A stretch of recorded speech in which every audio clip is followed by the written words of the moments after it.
She let him go over a hoodie. A damn hoodie. Navy blue, still warm like it just came out of the box, with the company logo slapped on the chest. That and a $50 Amazon gift card were supposed to be the grand send-off for 4 years of work.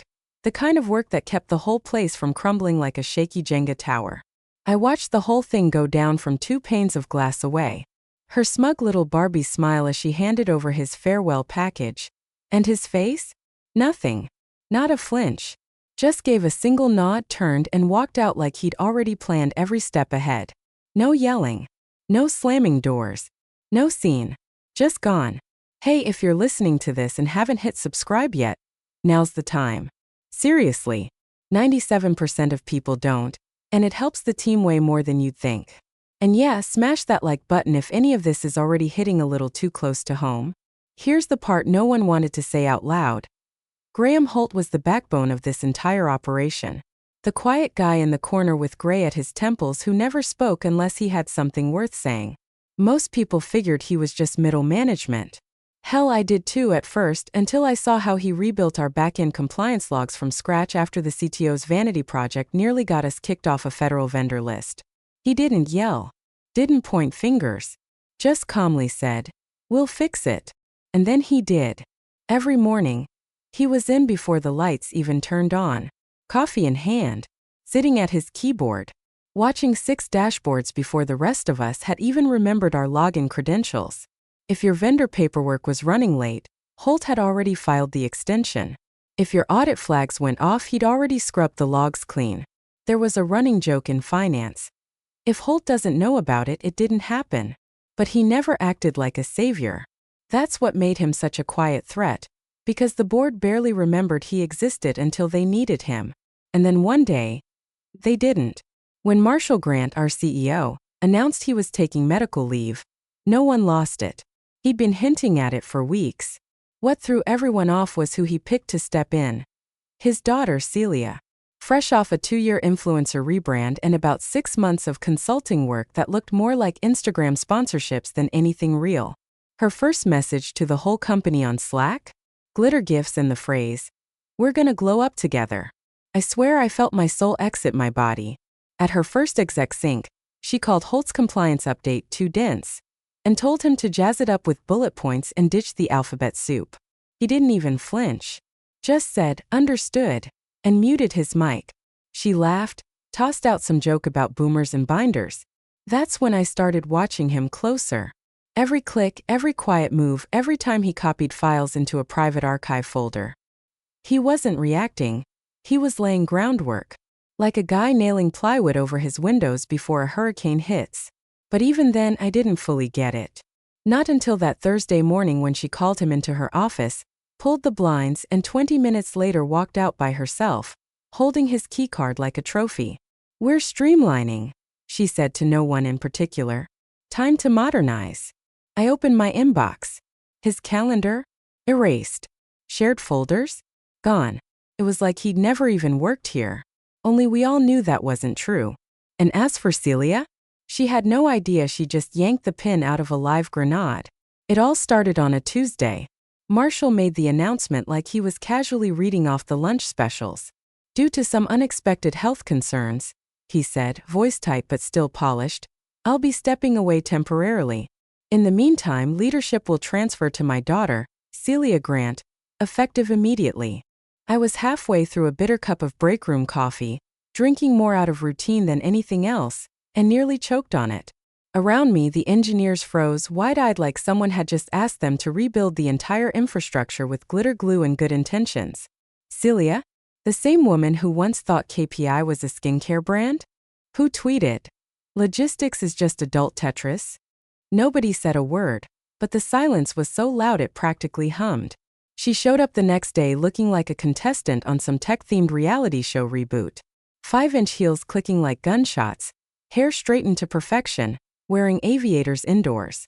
Right behind her was some intern type lugging 3 glittered vision boards and a whiteboard that read, "Vibe Audit.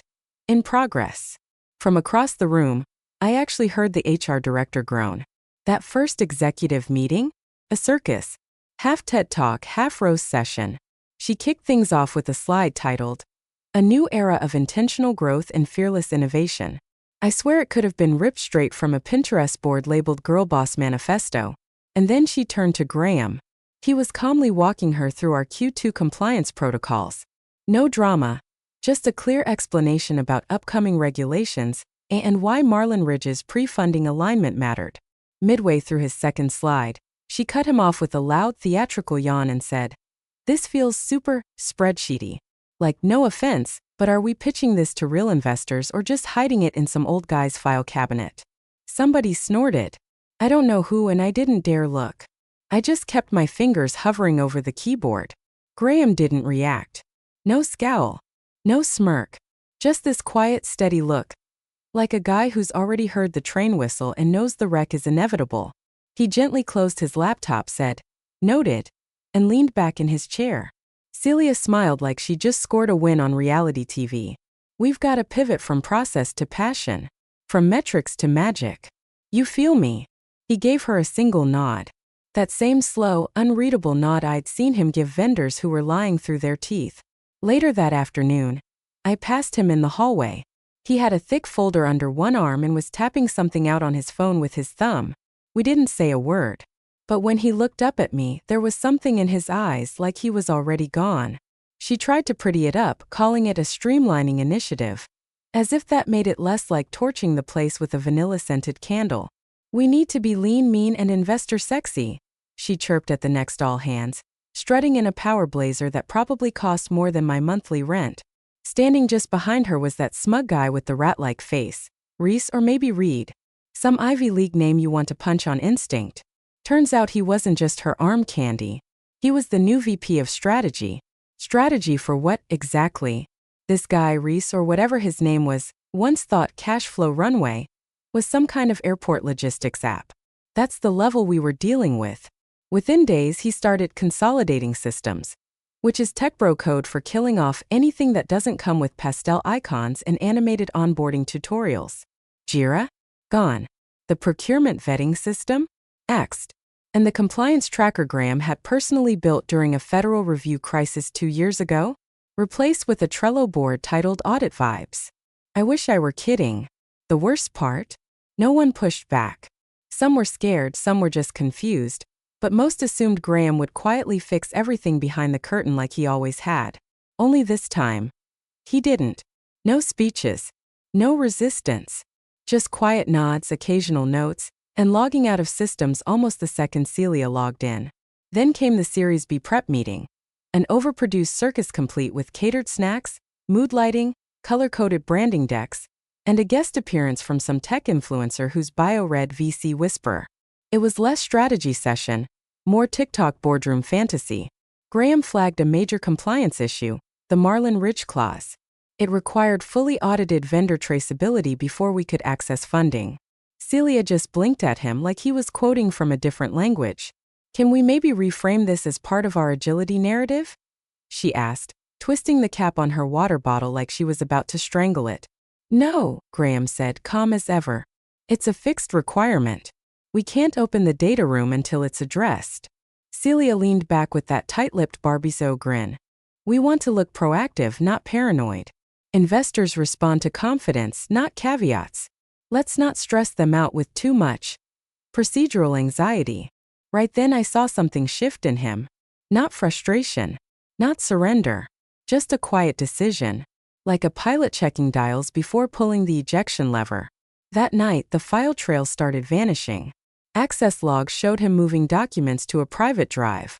Shared folders were quietly replaced with access revoked errors. The master vendor compliance file, the one with 5 years of internal notes, vanished from the cloud entirely. Someone joked that IT must be glitching. Graham just looked up and said, "Systems are being optimized." By the week's end, his badge still worked. Only because no one thought to disable it. He didn't speak unless someone asked him directly. And even then, he kept it short, polite, impossible to read. He wasn't getting ready for a fight. He was getting ready for her to fail. That morning, it was raining hard. That steady kind of rain that turns every window into a drum. Made the office feel colder, harsher.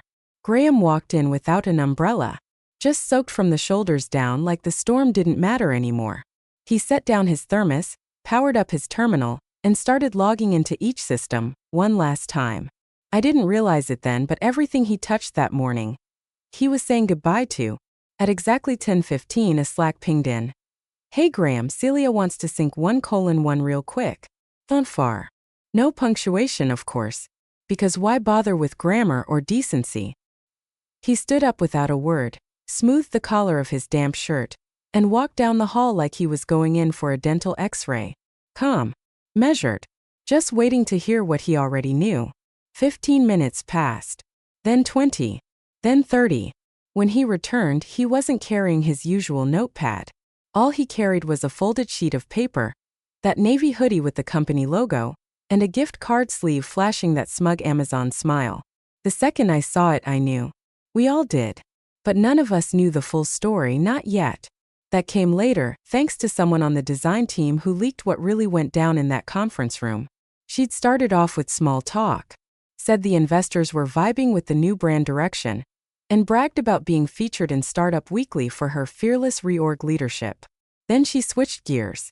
"The board thinks you've plateaued," she told him, with that syrupy tone people use when they're pretending to comfort an old dog that can't climb stairs anymore. "You've been here a long time and we really value what you've built, but we need agile thinkers who can scale."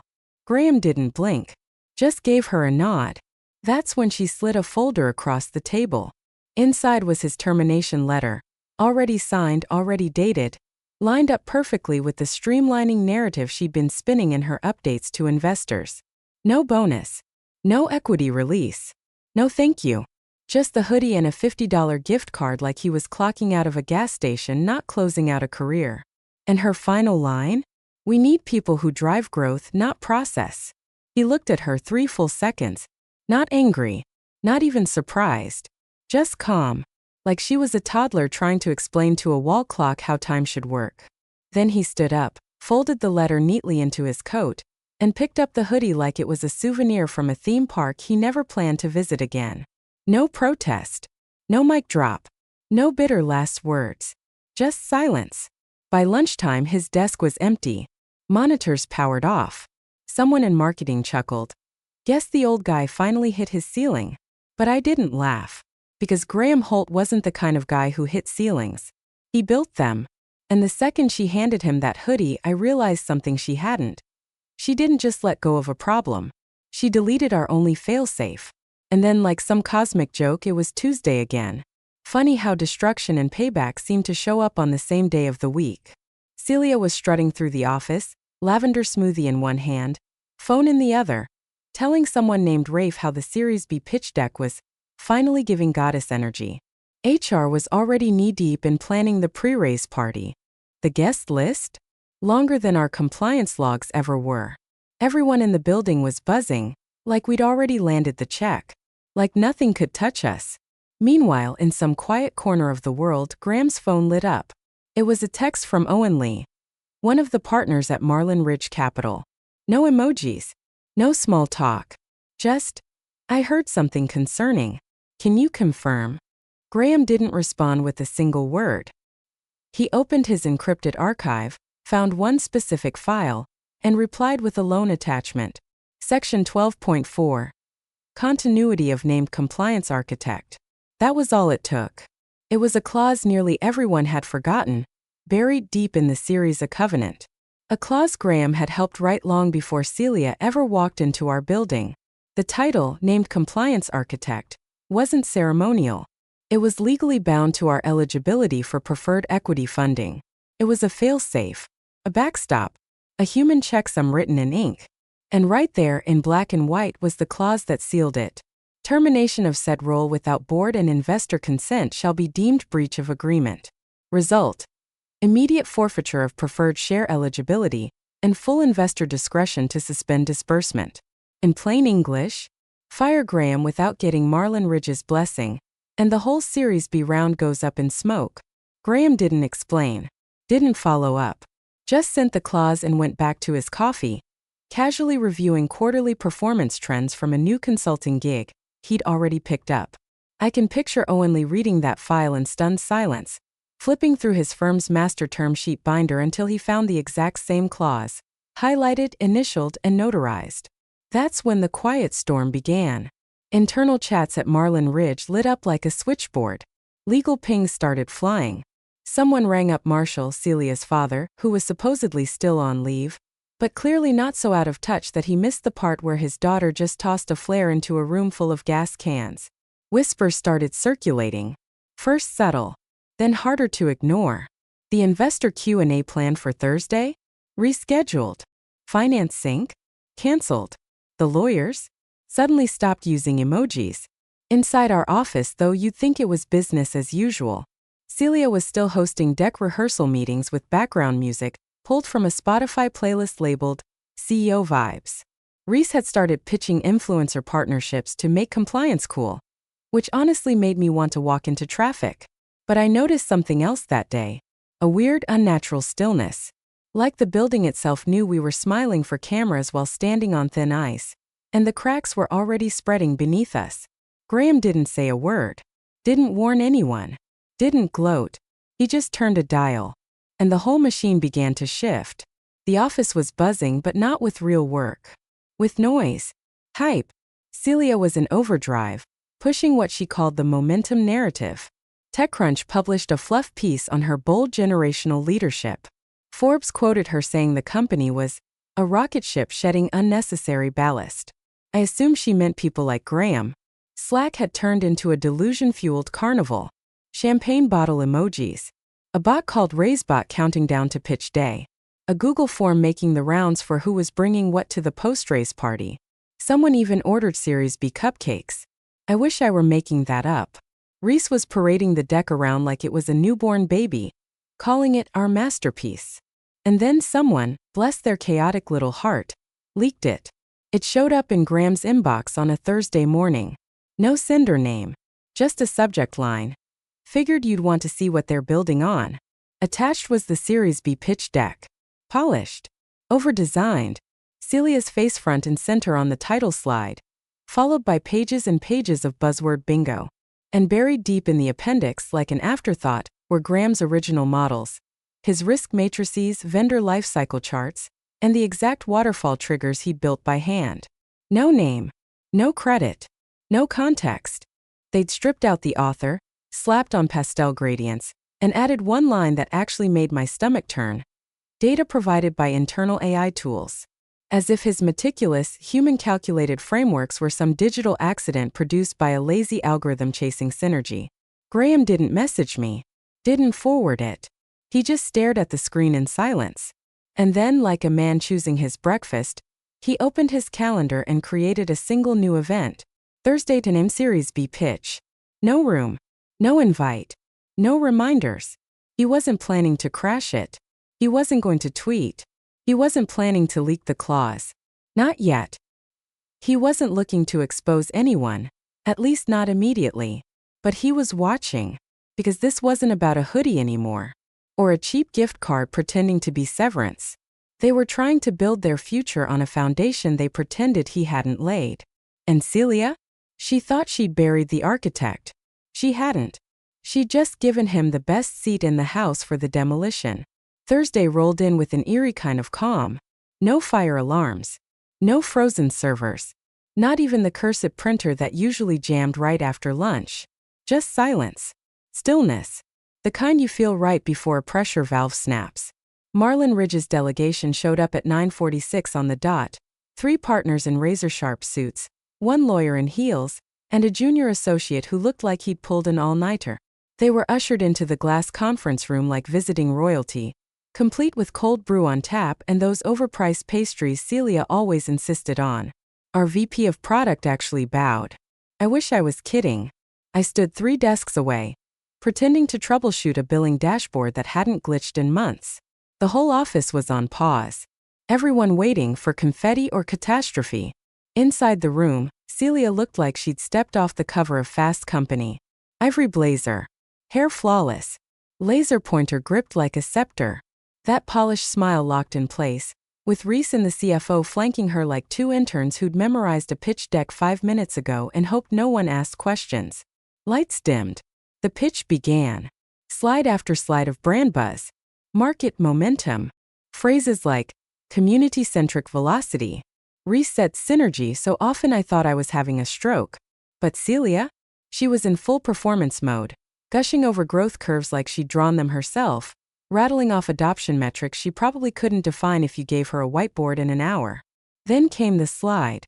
Structural improvements and operational streamlining. This is where we truly evolved, she said, beaming. In Q2, we launched a streamlining initiative to modernize our core systems. That included sunsetting legacy roles that no longer fit our forward trajectory. She handed over a folder. Her mic drop moment. Inside, Graham's termination letter. An updated org chart with his roles scrubbed out. And a restructuring memo so artificial it may as well have been written by ChatGPT in a power trip. Owen, the lead partner from Marlin Ridge, took the folder with a neutral nod. And then, without a word, he reached into his briefcase and pulled out something no one in that room saw coming. A binder. Thick. Worn. Edges taped. The original Series A Covenant. He opened it slowly, like a priest flipping through sacred text. Tab after tab. Line after line. Just the soft shuffle of pages and the overhead hum of the lights. Celia's smile held. Barely. Reese leaned in and whispered something desperate. Probably about projections. The CFO swallowed and adjusted his tie. Owen said nothing. He stopped on section 12.4. Ran his finger down the page. Sat back in his chair. Silence. Miles away, in a small office with one screen, no title, and a steaming mug of black coffee, Graham watched the clock hit 10:12 a.m. No emotion. No celebration. Just watching. The gears he'd set in motion weeks ago. They were finally snapping into place. And Owen? He didn't need to shout. That somehow made it hit even harder. No anger. No drama. Just that steady lawyerly tone. The kind that turns billion-dollar boardrooms into morgues. Owen set the binder down on the glossy walnut table like it weighed nothing and asked, cool and clear, "Who authorized this termination?" Celia didn't flinch. She straightened her shoulders, that polished confidence still intact. "I did," she said. Proudly. Owen folded his hands and delivered the next line like he was reading off a weather report. "Then congratulations. You've officially breached your funding covenant." Time stopped. The projector flickered on a silent slide. One VP reached for a pen and missed. Reese went ghost white in seconds. "I'm sorry," Celia started, but Owen lifted one hand. Not to interrupt. To close the case. "You terminated your named compliance officer," he said, tapping the binder. "Without notifying the board. Without investor consent. That's a violation of Section 12.4. It triggers automatic forfeiture of preferred share eligibility." He let that sit. "Effective immediately. Your company is no longer eligible for Series B investment. Under Clause 7.3, that places you in default. And under Section 14, investor discretion now includes structured asset recapture." The silence wasn't shocked. It was frozen. Celia blinked once, then twice. That can't be right. Graham wasn't, he didn't even. "Graham Holt," Owen said, voice sharp and surgical, "was named in this agreement as your continuity compliance architect. He helped write the clause. His termination required joint approval." She turned to Reese, who looked like he wanted to vanish. His mouth moved something like, "What the F?" before he scrambled through his iPad. The CFO reached for his pen again, dropped it, and just stared at the table like he was waiting for it to save him. "I didn't know," Celia whispered. "Not knowing doesn't remove liability," Owen replied. "It confirms mismanagement." Behind him, the junior associate was already pulling pre-labeled folders from his briefcase. Someone knocked over a water glass. No one moved to clean it up. I stood outside the conference room behind the tinted glass. Couldn't hear a thing, but I didn't need to. The look on her face said it all. Shock. Panic. That polished pride melting into fear. She scanned the room, searching for backup. There was none. No one moved. Not the VPs. Not Reese. Not the CFO. Because in that moment everyone saw the truth. She hadn't led us through a transformation. She'd marched us straight into a minefield and called it a shortcut. And 2 blocks away, in a quiet little office with no nameplate, Graham sipped his coffee, checked his watch and clicked archive on the folder labeled Marlin Ridge Final Trigger. No smile. No "I told you."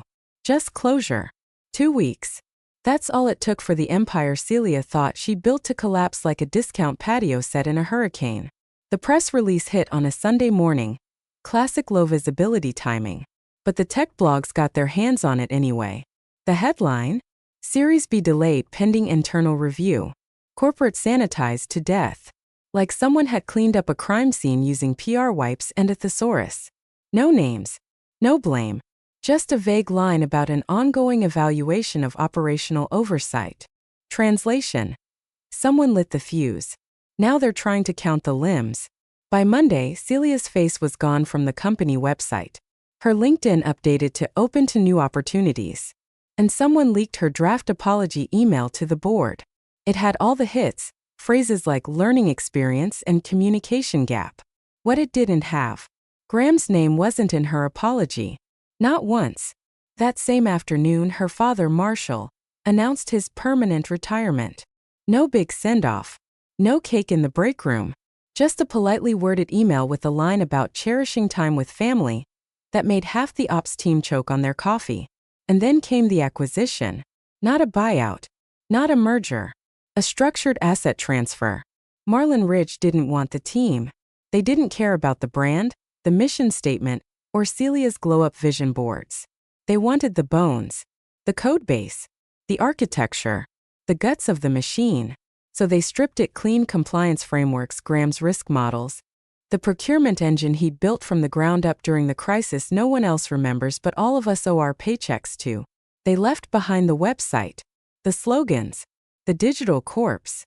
And Graham? He wasn't watching from afar. He was right there. No suit jacket. Sleeves rolled up. Advising the Marlin Ridge integration team like he never left because in all the ways that mattered he hadn't. The same man they called non-scalable? He was now quietly guiding the grown-ups through the salvage job, deciding what was worth saving and what could be scrapped. I saw him that morning, walking into the new building, coffee in one hand, wearing the same navy hoodie Celia had handed him during her corporate mic drop moment. Still crisp, still spotless, and now, ironically, the only company uniform that still meant something. He walked past me like it was just another Tuesday, paused at the boardroom door, glanced back over his shoulder, and with the faintest smirk, "Just for me," he said, "Enjoy the hoodie." A beat. Turns out it still fits.